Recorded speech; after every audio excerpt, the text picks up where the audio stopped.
year 450 AD, the Western Roman Empire was teetering on the edge of crisis. Honoria, the ambitious and desperate sister of Emperor Valentinian III, found herself trapped in a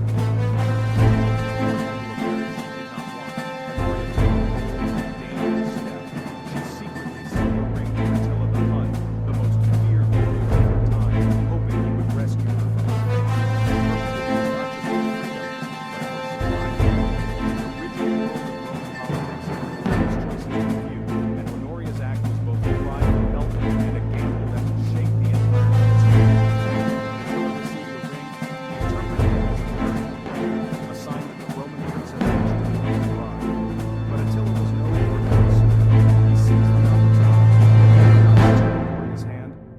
Of the Western Roman Empire as her dowry, a claim that stunned the world. The Roman court was thrown into chaos. Officials were horrified at the audacity of Attila's demand, seeing it as both an insult and a threat to the very existence of Rome. Yet for Attila, this was a logical extension of his growing power. Attila saw himself not as a mere barbarian king, but as an equal to the empires. Even if he deserved a place at the table of empires, he was determined to claim it by any means necessary. This demand was more than just bold. It was a direct declaration of war on all humanity. The Huns were no longer just raiders, but a force that could threaten the very heart of the empire. Attila's ambition and cunning was unmatched. He used not only the threat of violence, but also psychological warfare, spreading fear and uncertainty among his intimidation, using their reputation for brutality to weaken their foes before a single sword was drawn.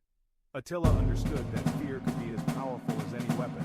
The story of Honoria's ring became the spark that ignited a massive confrontation. The old Roman order, already faded by internal strife, now faced the rising power of the Huns and Attila. Attila's ambition went far beyond simple conquest. He envisioned a new political landscape, one where the Huns would stand alongside Rome as equals.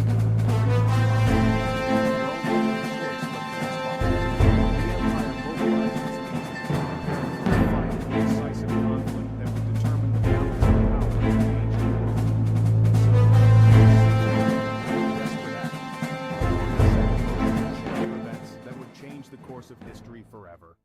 The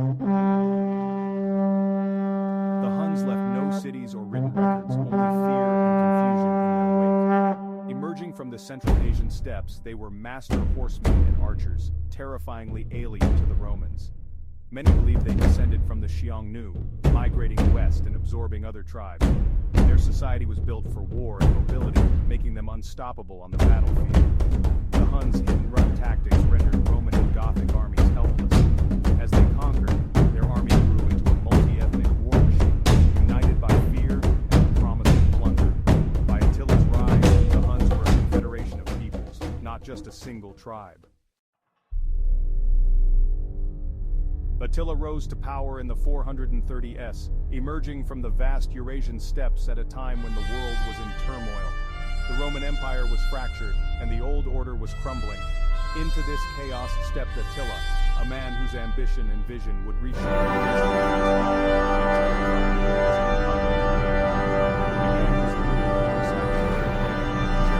in a delicate balance. But Attila was not content to share the throne.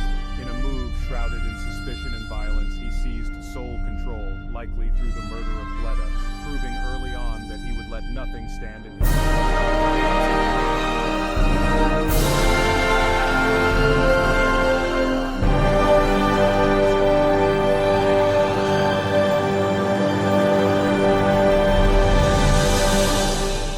Any rivals who threatened his authority.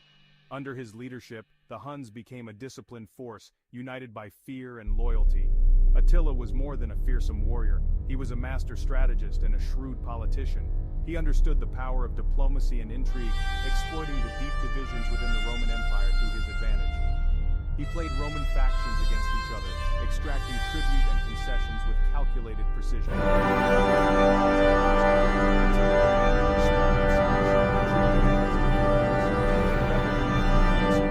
Using it as a tool to bend others to his will.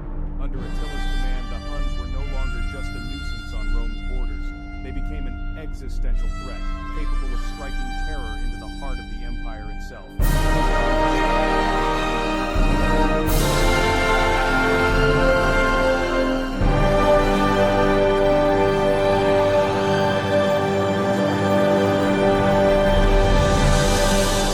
Glory, plunder, and vengeance against their enemies.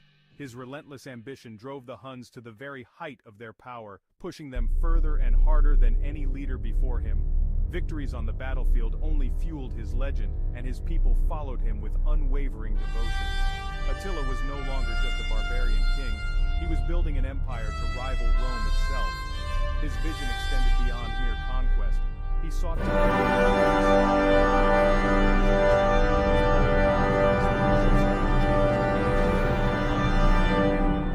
forcing Rome to adapt to a new and formidable adversary. Attila's personal ambition became the unstoppable engine of Hunnic expansion, propelling his people into the pages of history as one of the most feared forces the world had ever seen.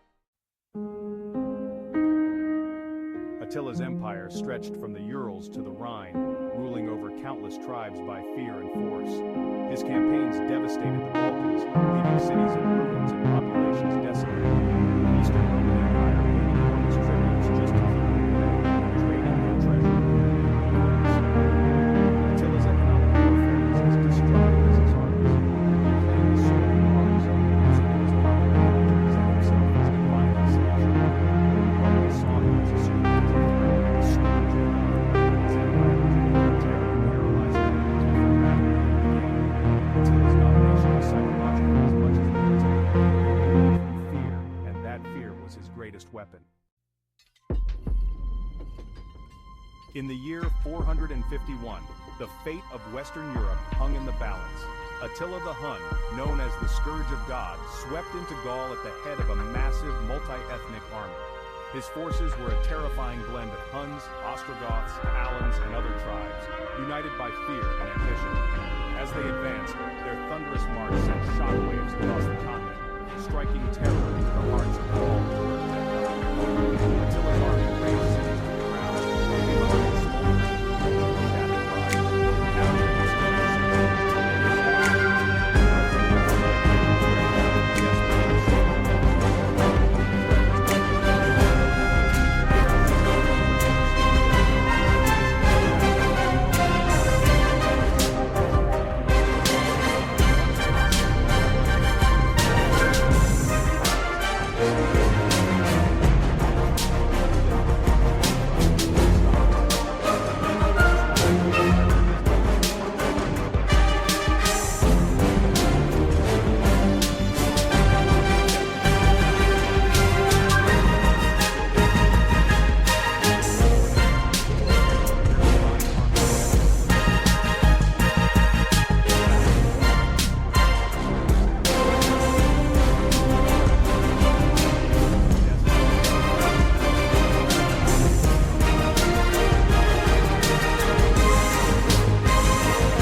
cry for his warriors.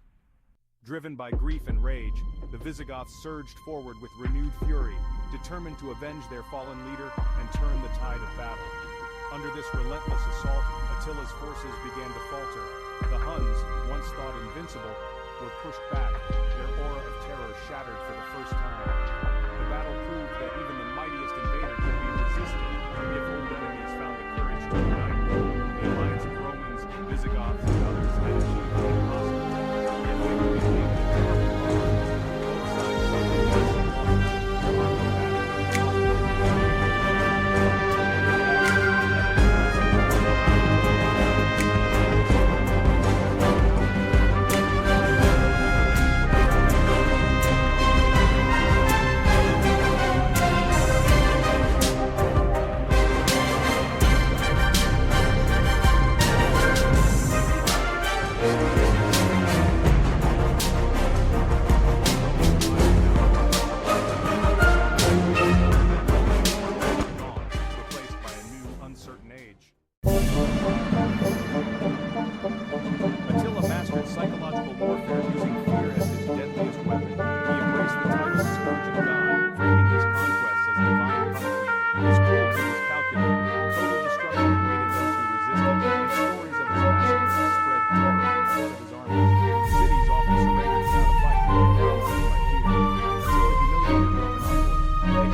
his armies arrived. After his defeat in Gaul, Attila invaded Italy in 452, destroying Attilaâ and threatening Rome itself. The city was saved not by armies